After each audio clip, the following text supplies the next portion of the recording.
ranking member for 5 minutes. Thank you, Mr. Chairman.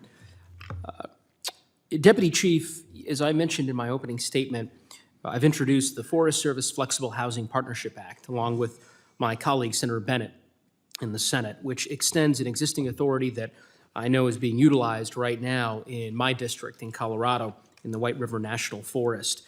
That particular project, as you may know, plans to develop 163 affordable housing units in a community adjacent to the country's most visited national forest. The project includes a set-aside for Forest Service employees. Now, in your testimony, you mentioned that the lack of affordable housing is a major barrier to recruiting and retaining your workforce, including the wildfire workforce.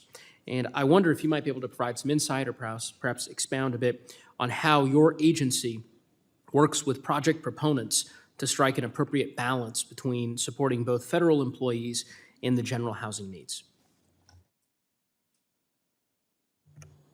Yes, thank you for the question. I am familiar with that project. I've worked closely with the Forest Supervisor, Scott Fitzwilliams, down there on the White River, and we do appreciate the authority given to us in that act. It's given us an opportunity that, while it has taken some time to figure out the nuances, as you can imagine, it's a complicated process, but the ability to partner in areas, especially in neighboring national forests, where Summit County, for instance, the housing prices are exorbitant. There's not a land available to develop homes. We have the land. We're able to work with these partners and through this leasing authority provide affordable housing to their employees and our employees. It's a great opportunity, and we're looking forward to working on the expansion of it and continuing to build more in the housing world. Well, I thank you for your remarks, and I couldn't agree more, and it underscores why the Forest Service Flexible Housing Partnership Act is so important in terms of ensuring that the Forest Service has these authorities into the future.